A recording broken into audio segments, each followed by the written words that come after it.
Lenora's scream tore through the cramped clinic like a blade, sharp enough to make one of the nurses drop the metal tray she was holding. The midwife closest to the bed leaned forward, shouting, "Lenora, you have to push now." But Lenora wasn't screaming from pain. She had given birth so many times that her body barely reacted anymore. Her scream came from something deeper, something twisted inside her chest. "I'm not ready, wait. Matilda isn't here." Lenora gasped, grabbing the bed rail as if it were the only thing holding her to the earth. Another nurse wiped sweat from her forehead. "Forget Matilda for now, the baby is crowning." The midwife exchanged a look with the others. They all knew the pattern. Every time Lenora gave birth, Matilda arrived within minutes, slipped some cash into Lenora's hand, and walked out with the newborn. 19 children gone that way already. None ever returned. A final push, a wobbling cry, and then it happened. Lenora's 20th child entered the world. A tiny boy with a determined cry that echoed off the room's chipped walls. But Lenora didn't reach for him. She didn't even look. Her eyes darted frantically toward the door, her breaths shallow and strangled. "Where is she? She promised she'd be here." The midwife hesitated, holding the baby. "You should at least hold him."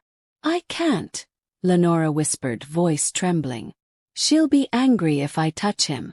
She said it causes attachment." Before the midwife could respond, the clinic door swung open.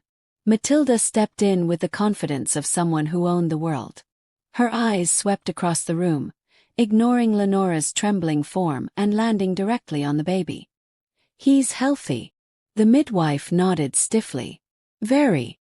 Matilda pulled out a small envelope and pressed it into Lenora's weak fingers. "Good. You've done well again." Lenora swallowed, her whole body shaking as she whispered, "Can I just see his face?" Matilda's expression didn't change. "No need. It's better this way." She lifted the infant with practiced ease and turned for the door. The baby's cry softened as though fading into another world. Lenora sank back against the pillow, tears sliding down her cheeks in silence. The midwife opened her mouth to say something, anything, but closed it again. No one dared interfere with Matilda. The door shut behind her, leaving an oppressive silence. Lenora stared at the ceiling as if trying to disappear inside it. One of the nurses finally whispered, "Lenora, why do you keep letting her take them?" Lenora didn't answer. Her lips parted but nothing came out. Her face twisted, as if the question itself scraped wounds too deep to touch. Hours later, when she was discharged, she walked home slowly, each step heavy and hollow. Cavita Hills was buzzing with afternoon noise. Children playing, mothers calling, pots clanging near fires. But the moment Lenora appeared, conversations dimmed. Eyes followed her. Some pitying, some judgmental. "There she goes again," one woman murmured to another. 20 children. Can you imagine? A man snorted. "She needs help. Real help." Lenora lowered her gaze and kept walking. Small rocks crunched under her sandals. By the time she reached her compound, her 4 youngest children ran toward her. "Mama, did you bring the baby?" the littlest girl asked, grabbing her skirt. Lenora froze. She had no answer. Inside the house, she sat heavily on a stool, staring at nothing. Her oldest girl, Talia, only 11, watched her closely. Talia was used to her mother coming home with empty arms and red eyes. "Mama," Talia said softly, "are you sick?" Lenora forced a shaky smile. "I'm tired. That's all." 'Twas a lie. Exhaustion was the least of her problems. When night fell, sleep didn't come. It never did when she wasn't pregnant. Her hands started to shake. Her breath grew shallow. Her chest tightened as if invisible ropes were pulling her ribs inward. The terrible feeling returned, an emptiness so deep she felt she was drowning inside herself. She pressed both hands to her stomach, trembling. Not again, please, not again. Her body rejected stillness. Her mind raced. Every time she wasn't carrying a child, her world crumbled. The panic came in waves, sharp, cold, merciless. She felt like she was losing control over her own mind. She curled up on the mat, rocking back and forth, whispering, "Just a few more months. Just until the next one. I'll feel better again. I'll be whole again." The words were broken, desperate. Outside, faintly, she heard someone call for help from a nearby home. Baby cried. A mother soothed a child. Life went on. But Lenora's life was repeating in an endless loop she couldn't escape. She needed pregnancy the way others needed air. If you're still watching this story, stay with it. Lenora's truth is only beginning to unravel, and nothing about her life is what it seems. And if you want more stories like this, don't forget to subscribe so you never miss these real, emotional journeys. The next morning, Lenora moved through the house like a ghost. She poured water into a pot and almost dropped the kettle when her hand trembled. The metal clanged loudly against the stove. Talia rushed in. "Mama, let me do it." "No," Lenora said quickly, forcing her fingers to steady. "You should be outside playing." "I'm not a child," Talia muttered. But she took the kettle anyway. Lenora sank onto a stool and pressed her palm against her stomach again. Flat. "Me. Won't." Her youngest son toddled in, dragging a broken toy car. "Mama, where baby?" he asked, eyes wide. Lenora felt something twist inside.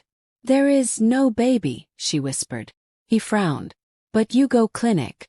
Baby supposed to come back." Talia shot him a sharp look. "Leave her alone." Later, when the children had gone outside, Lenora sat with her back against the wall, breathing shallowly. The silence clawed at her. She could feel her thoughts spiraling. She remembered the one time she had tried to stop. After her 15th pregnancy, when her body felt like it was cracking open from the inside, she had told Matilda, "I can't do this anymore. I'm done." Matilda had stared at her, eyes cold but voice calm. "You were fine." "I almost died," Lenora whispered. "My heart was racing, I couldn't breathe, my legs." "That's not pregnancy," Matilda cut in. "That is weakness. You're overthinking. You were born to carry children." Lenora shook her head. "I don't want to. I want to rest. I want to feel normal." "Normal?" Matilda scoffed. "You want normal. You think you can survive here without help." She had opened her bag and pulled out an envelope. The rustle of money had made Lenora's stomach clench with both shame and relief. "This is how you live," Matilda said. "Food, rent, school fees. You think it appears from thin air. You give me the babies. I make sure they have better lives and you have money. Everyone wins." Lenora had stared at the envelope. She hated it. She needed it. "I don't even know where they go," she whispered. "You don't need to know," Matilda replied. "Knowing will only hurt you. Let me carry that burden. Your job is simple, conceive. It's what you're good at." Lenora's chest had tightened with humiliation, but the panic that came when she wasn't pregnant had suffocated her even more. The nights had been the worst. Shaking, sweating, jolting awake from nightmares, feeling like she was falling into a bottomless pit. But as soon as she conceived again, everything had gone quiet inside her. The anxiety faded. Sleep returned. Her appetite grew. She felt whole, useful, wanted. It was a trap that felt like relief. Now, sitting on the floor of her house, those memories pressed down on her like weight.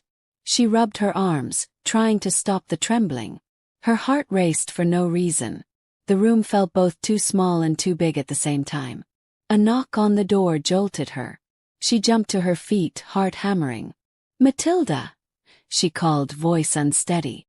"No, Mama, it's that clinic woman," Talia said, peeking through the curtain. "The one who talks too much." Lenora's stomach dropped. Clinic woman. A moment later, Dr. Kemi stepped inside. She was young, with tired eyes that still somehow looked kind. She carried a small bag and a clipboard. "Hello, Lenora," she said gently. "I came to check on you. The midwives told me you've had many births close together. I just want to see how you're feeling." Lenora stiffened.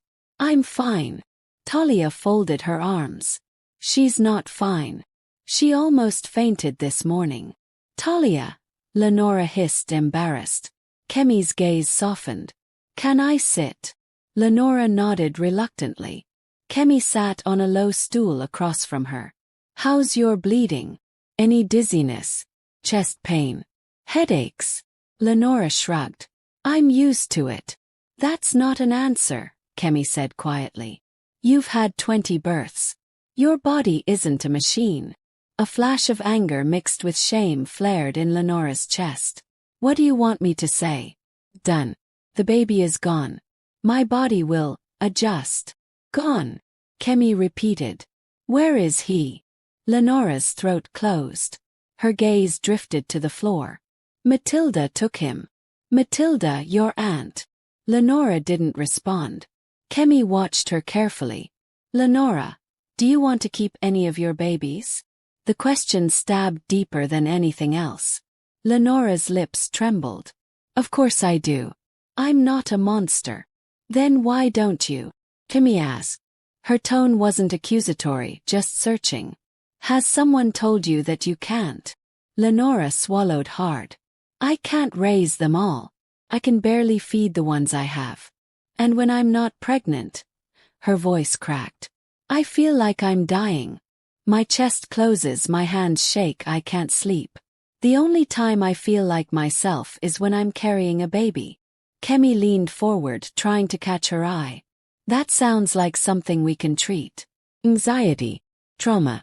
It's not a sign that you're meant to be pregnant forever. It's a sign that you're hurting. Lenora shook her head, tears spilling now. No, you don't understand. When I'm pregnant I feel calm. There's always a reason to wake up. When I'm not, it's like the world turns gray. And Matilda, Kemi pressed softly. What does she tell you? She says I'm good for this. That she's helping me. She takes them where they'll have a better life. She pays me so my other children don't starve. I don't ask questions. I can't. Kemi's jaw clenched. Do you know where the babies go? No, Lenora's voice was a whisper. I don't want to know. Talia watched them silently from the doorway, clutching the edge of the curtain. Lenora, Kemi said, voice barely above a whisper. You deserve more than this. Your children deserve more. Let me help you. Lenora laughed bitterly through tears. Help me how? You'll give me medicine for my shaking hands. Medicine doesn't pay for food. Medicine doesn't pay for school. Kemi held her gaze. But it might give you your life back. Something inside Lenora twisted painfully at those words. Or life. The idea felt foreign. From outside someone called. Lenora. You have visitors. Lenora's heart stopped. There was only one person who visited unannounced with that tone. Matilda. Kemi stood up slowly. I'd like to be here when you talk to her. Fear exploded in Lenora's chest. No, you can't. She'll be angry. She doesn't like people in her business. Maybe that's the problem, Kemi said quietly. If you're still watching this, stay with the story. What happens when Matilda walks through that door changes everything. And if this story has pulled you in, don't forget to subscribe so you don't miss what comes next. Matilda entered the house as if it belonged to her. She didn't knock. She didn't pause. She pushed the curtain aside and stepped in, eyes sweeping the room until they landed on Lenora, and then on Kemi. Her smile froze. Who are you? Kemi stood slowly. I'm Dr. Kemi. I came to check on Lenora after her delivery. Matilda's gaze hardened. She doesn't need checking. She's fine. She pointed at the door. You can go. Lenora's breath hitched. She could feel the tension sparking like electricity. Talia backed further into the corner, eyes wide. I'll leave, Kemi said calmly, after I make sure your niece isn't in danger. Matilda stepped closer, her jaw tightening. Danger. From who? Kemi didn't blink. From anyone who thinks 20 pregnancies in 20 years is normal. Or safe. The air snapped. Lenora whispered. Please don't fight. Matilda turned to her. Her voice softened into that sweet, poisonous tone Lenora knew too well. My dear, I'm just trying to protect you. You know how outsiders twist things. They ruin families. They take children away. Kemi folded her arms. Ironically, that seems to be your specialty. Matilda's head snapped back toward her. Watch your mouth, girl. Kemi stepped in front of Lenora. I'm not blind. Babies disappear from this house regularly. Lenora collapses from exhaustion. Her children here look like they're raising themselves. And Lenora, she's terrified of you. Lenora shook her head quickly. No, I'm not. Yes, you are, Kemi said, her tone suddenly firm but gentle. And it's okay to admit it. Matilda moved so fast Lenora flinched. She stepped right up to Kemi, face inches away. You don't know anything about what I do. Then explain it, Kemi said. Explain what happens to all her newborns. Silence. Long heavy. Lenora felt faint. Her hands trembled. Finally Matilda hissed. They go to people who can care for them. People who pay well. Kemi's stomach dropped. So you're selling them? Lenora gasped. Selling? No, she wouldn't. Matilda shrugged. Call it what you like. Lenora can barely feed herself. She's doing them a favor. I'm doing her a favor. That's trafficking, Kemi whispered. Do you even hear yourself? Matilda rolled her eyes. Big words for a girl with a clipboard. You want to help. Help pay for food. Help pay the rent. Help care for these children. But you won't. No one will. You come to criticize, not help. Lenora pressed both hands to her head. Stop, both of you, stop.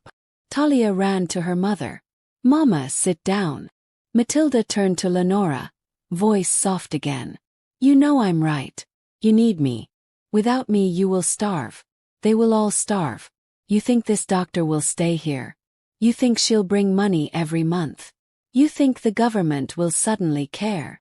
Kemi's eyes burned. You prey on her. You're the reason she's stuck. I saved her, Matilda snapped. After Dorian left her with 9 children in a shack. I saved her when she begged me for help. I saved her when she cried that she had nothing to eat. Don't pretend you know her life. Kemi spoke softly now. But you didn't give her a life. You trapped her in one. Lenora's breathing grew erratic. Stop. Please stop. Matilda reached for her hand. It's all right, dear. You know what you need to do. Another baby will calm you. You said it yourself. Pregnancy makes you feel safe. Those words were a knife. Kemi knelt in front of Lenora. You don't need another pregnancy. You need help. Real help. What you feel when you're not pregnant, that's trauma. Panic. Anxiety. Can be treated. You don't have to live like this. Matilda scoffed. Ignore her. She's young. She doesn't understand what it's like to struggle. Lenora's eyes darted between them. I. Her chest tightened. The room blurred. She grabbed the edge of the stool so hard her knuckles whitened. I don't want to feel like this anymore, she whispered. I don't want to shake. I don't want to panic. I don't want to be pregnant forever. I want to breathe. Matilda's face twisted. You're being dramatic. Kemi stood. No. She's being honest. Matilda's voice dropped into a dangerous whisper. Lenora, if you talk too much, those people, they will take the children you have left. Do you want that? Talia gasped and grabbed her mother's arm. Mama, no. They can't take us. Lenora's eyes filled with tears. Matilda, you wouldn't let that happen, right? Matilda forced a smile. Of course I wouldn't. As long as you don't run your mouth. As long as you behave. And that was the moment something truly shifted. Lenora saw it. The truth she'd always been too afraid to face. Matilda didn't love her. She didn't care for her. She used her. Kemi saw the realization hit. She placed a hand on Lenora's shoulder. Tell the truth. Just once. Tell the truth, and I promise you won't face this alone. Lenora's lips trembled. I don't know what to do. Then start by saying it, Kemi whispered. Say what's happening here. Matilda lunged forward. Shut your mouth. No. Lenora screamed, her voice cracking open like a wound ripping wide. I'm tired. I'm tired of losing my babies. I'm tired of being scared. I'm tired of pretending I'm okay. I'm tired of you. The house went silent. Talia sobbed. Kemi stood frozen. Matilda's mouth hung open in shock. Outside, neighbors turned their heads. A shout like that could never be ignored. If you're still watching this story, stay with it. This breaking point is only the beginning of what unfolds next. And if the story is gripping you, make sure you like the video and subscribe so you don't miss the final part. The shout still echoed when a sharp knock rattled the door. 3 firm taps. Not angry, not hesitant. Official. Lenora froze. Matilda's eyes widened. Kemi stepped back as the curtain was pulled aside and 2 welfare officers stepped into the room. One of them, a stern but calm woman named Officer Irene, scanned the scene. We received a report of possible endangerment in this home. We need to speak with Lenora. Matilda stepped forward immediately. There is no endangerment here. Take care of her. These children are fine. Someone is spreading. Step aside, Officer Irene said, not unkindly but with an authority Matilda wasn't used to being challenged by. Matilda stiffened. You don't understand. I said, Irene repeated, step aside. Matilda's jaw twitched, but she moved. Officer Irene turned to Lenora. Are you okay? Lenora's lips parted, but the words jammed in her throat. Her hands trembled. She looked from Kemi to Matilda, to her children huddled in the corner. Lenora, Irene said softly, you can speak to me. No one here can punish you for telling the truth. Those words cracked something open inside her. I'm not okay, Lenora whispered. Talia wrapped her arms around her mother's waist. Please help her, she cried. Irene crouched to Lenora's level. We are here to help you. But you need to tell us what's happening with the newborns. Where do they go? Lenora swallowed hard. She had never said it aloud. Not once in 20 years. Matilda takes them, she whispered. She gives me money. She says she's giving them better lives. I don't know where they go. I never know.